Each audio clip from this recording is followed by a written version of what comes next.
Okay, now that we have traveled in that first quadrant and we know everything there is to know about the sine, the cosine, and tangent of a 30, 60, 45, 90 combination, we should now be able to travel to any of the other quadrants. So we want to be able to approximate values of trigonometric functions using our calculator. Again, those would be the ones that are non-exact. And then find the exact values, which are the 30, the 60, the 45. So when I say multiples of 30, I'm not including the 60 and the 90 because 30 times 2, 60, 30 times 3 is 90. They are multiples of 30. And then use the properties of the unit circle to help us write those trig functions completely. So if we look here, we're back on our unit circle, and we should be thinking, hey, we're in the first quadrant, and in the first quadrant, the only combinations that we're really worried about are the 0 and the 90, which are marked, and then obviously the 30, the 45, and the 60. So if we break our little first quadrant up, it's going to look more like this. And the yellow goldish colored one is your 30, your blue is your 45, and your red is your 60. So if we go with that, and let's mark them as such. Whoops, that's not red. Okay, so there's red. There's the blue. And then here's the orange. We have those three angles, and those are the only three angles we can work with in that first quadrant. That's all we can. But if I asked you, hey, what's the sine of any of those? What's the cosine? You should be able to give it to me based on our rules. So let's just do a couple. If I say, what's the cosine of 60? Brain should say, oh, that's the sine of 30. Sine of 30 is the same as 1/2. Good job. If I say, what's the sine of 45? Oh, sine of 45 is that second one in our little table, square root of 2 over 2. You've got to get them quick, fast, bring them. Now, if we can do anything in that first quadrant, the 0, the 90, 30, 45, 60, that means any of the other special angles that would be anywhere on our circle, anywhere in the second quadrant, anywhere in the third, and anywhere in the fourth, that match those special combinations only. So we're not talking like, oh, let's spin to 179. That's not a multiple of 30, 45, and 180. So it's not going to work. All right, so we're only talking the ones that are multiples of 30, 60. So start counting. And a good example is, hey, well, that's 30, that's 45, and that's 60. So if I'm at 90, I should be able to do the same thing. Add 30 to 90, I'd be there. Add 45 to 90, I'd be there. Add 60 to 90, I'd be there. Do the same thing with 180. Add 30, add 45, add 60. And the same thing with 270. Add 30, add 45, and add 60. So it gives you a good perspective if you were labeling that as to where you are on the unit circle and the only possibilities you can have. Now, that's with one full rotation. Obviously, if we go one full rotation and start adding on again, we could have 360 plus 30, 360 plus 45, 360 plus 60, etc., all the way around as many rotations as we wanted. So they can get bigger than 360, but they're all related back to the original. So if I asked, again, what is the, let's do tangent of 30, just to do a hard one. So you know the tangent of 30 is nothing more than the sine of 30 over the cosine of 30. Why? Because that's our tangent theorem. And then we have memorized that the sine of 30 is 1/2. The cosine of 30 is the same as sine of 60, and sine of 60 is square root of 3 over 2. But that's a math problem, better known as division. We never divide with fractions. We multiply by the reciprocal. So 1/2 times the reciprocal would be 2 over root 3. And if we look at that, the 2's are gone, canceling, but we have left 1 over root 3. And 1 over root 3 means we need to rationalize that denominator, and when we do, our final answer is root 3 over the whole number 3. So the tangent of 30, root 3 over 3. So we can do any of those. So let's now talk about tackling, what about that second quadrant? What about that 30, 45, and 60.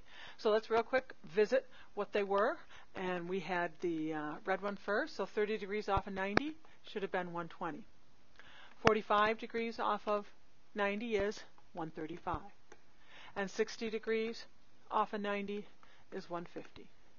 So we have those different angles, and remember, you'd be coming from this origin here and all the way over to your terminal side of your ray. That's where we're getting the angle from. So they're all starting at 0, 0, and then traveling to that second quadrant. So question is, how can I get from that second quadrant back to the first? Because we know the first quadrant is stone cold. And then from geometry, you should be able to tell me, oh, that's really nothing more than some kind of transformation. Yes, I heard it. A reflection. A reflection over the y-axis. If we reflect this 150, the orange one, over the y-axis, it comes and is sitting right here. Oh, that's the same as a 30.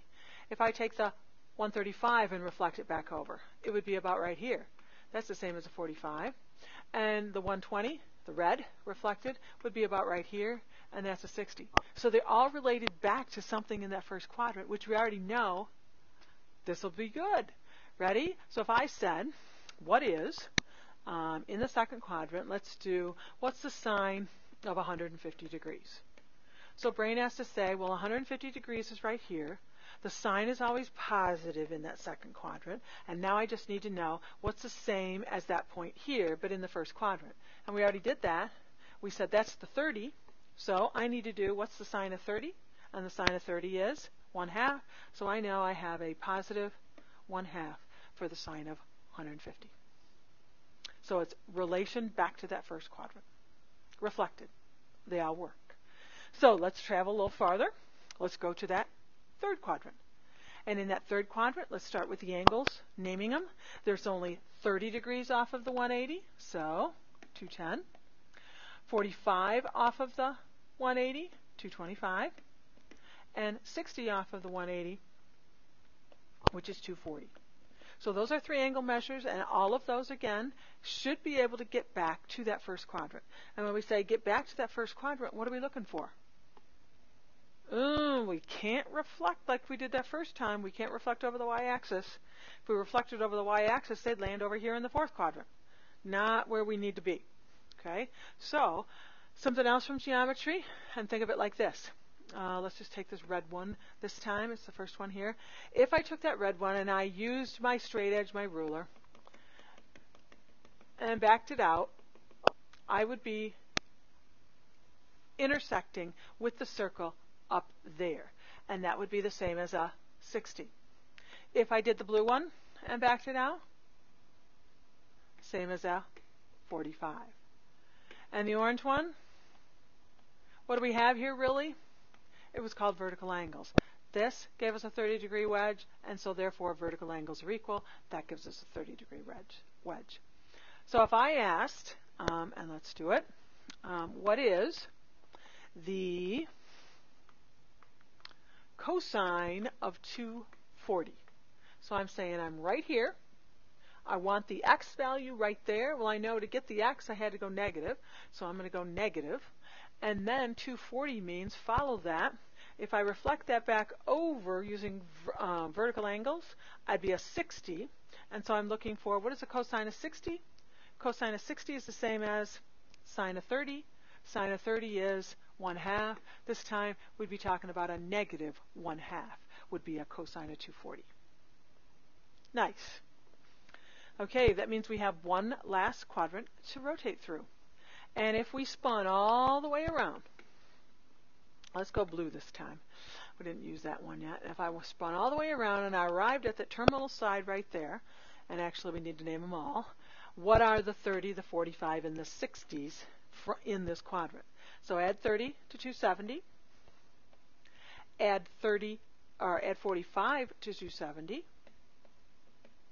and add 60 to 270.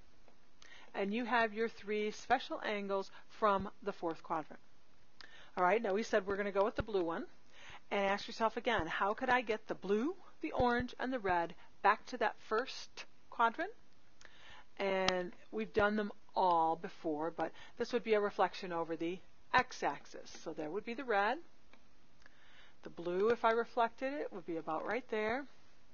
And the orange, if I reflected it, would be about right there.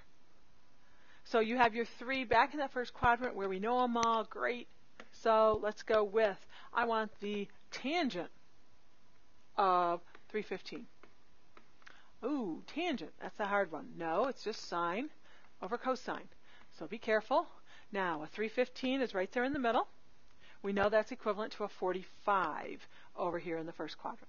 So if I can figure out what the tangent of 45, now be careful. The sine in this fourth quadrant is always negative. So we're going to have a negative. The cosine in that fourth quadrant is always positive. So we're going to have a negative divided by a positive in our answer. Keep going. We're at a 45-degree angle, so I'm back up here at my pink point in the first. What is the sine of a 45 degree? And we said that's our second value, square root of 2 over 2.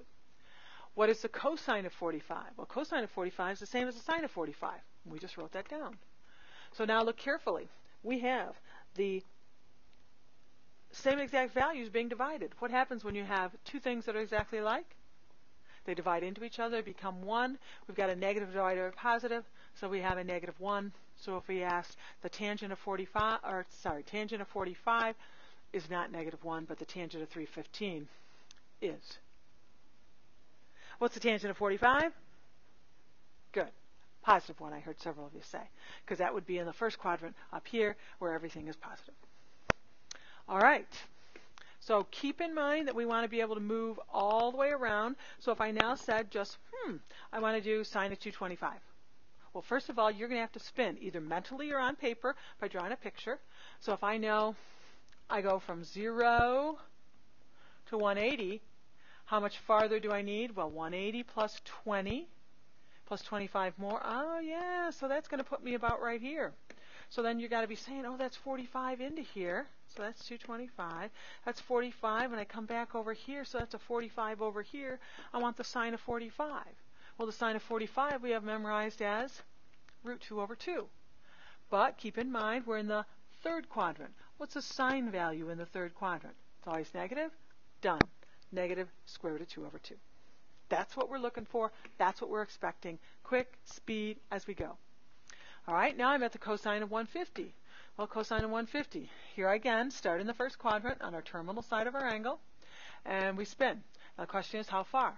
Well, if I'm at 90, how much farther do I need to go? Some people can do the 150 math here, so I'm going to be over in here somewhere. So if I do that, I'm going to spin. Oh, okay, so there's 150.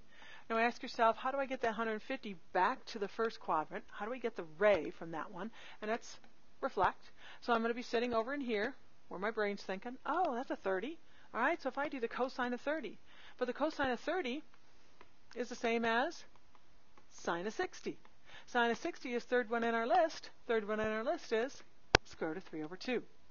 But again, ask yourself, but if I'm really over here, what's the cosine measurement if I'm in the second quadrant? And the cosine measurement is negative, so final answer, negative root 3 over 2. So we can spin all around this circle and get as many of these as we need. And the one thing you got to remember is, what about if I spin negatively, which is a different rotation? So let's just do one of those and see what happens here. If I go negative 300, I know I'm going to go 90, 180, 270. I'm still not at 300. I know I'm going to have to go 30 degrees into that. So really, a negative 300 is equivalent to a, good, I'm hearing a plus 60. And so if I hear a plus 60 and I need the tangent of a plus 60, then I need the sine of 60 over the cosine of 60.